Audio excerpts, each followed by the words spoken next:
บริเวณรอบๆทะเลสาบแห่งหนึ่งเป็นที่อยู่อาศัยของสัตว์น้อยใหญ่ในป่าและในบรรดาสัตว์ต่างๆนั้นมีแม่นกกระสาผู้ใจดีอยู่ตัวหนึ่งนางมีสติปัญญาเฉลียวฉลาดและชอบช่วยเหลือสัตว์ต่างๆที่อาศัยอยู่ร่วมกันรอบๆบริเวณนั้นเดี๋ยวก็หายแล้วนะเย็นวันหนึ่งหมาจิ้งจอกตัวหนึ่งเดินโซซัดโซเซลงไปยังหนองน้ำเพื่อดื่มน้ำประทังความหิวเมื่อมันเดินไปถึงก็เห็นลูกหมีกำลังจับปลาอยู่หมาจิ้งจอกจึงนั่งดูอยู่นานครั้นลูกหมีจับปลาได้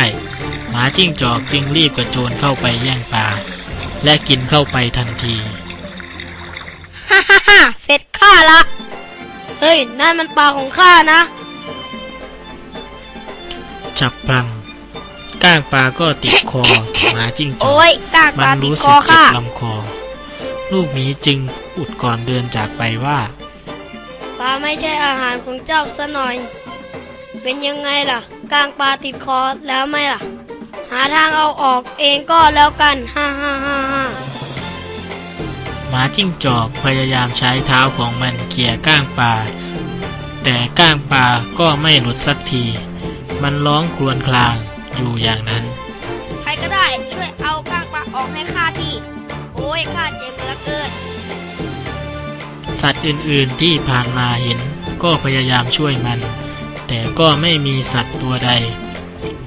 ช่วยเอาก้างปลาออกได้แต่แนะนำมันว่าจงลงไปขอความช่วยเหลือจากแม่นกกระสารู้สินางอาจช่วยเจ้าได้นะหมาจิ้งจอกจึงไปยังทะเลสาบซึ่งมีแม่นกกระสาอาศัยอยู่คันไปถึงแม่นกกระสาเห็นท่าทางของหมาจิ้งจอกก็รู้ทันทีว่า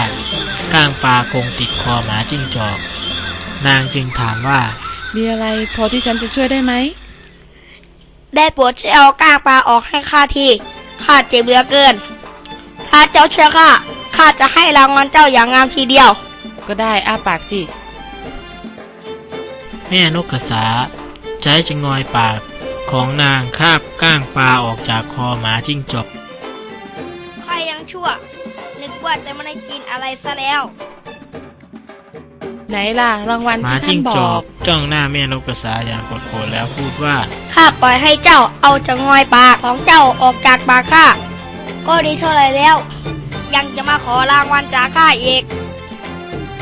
แม่นกกระสารู้ถึงนิสัยพานของสุนัขจิ้งจอกดีจึงไม่พูดอะไรอีกนิทานเรื่องนี้สอนให้รู้ว่าอย่าหวังผลตอบแทนจากคนพาล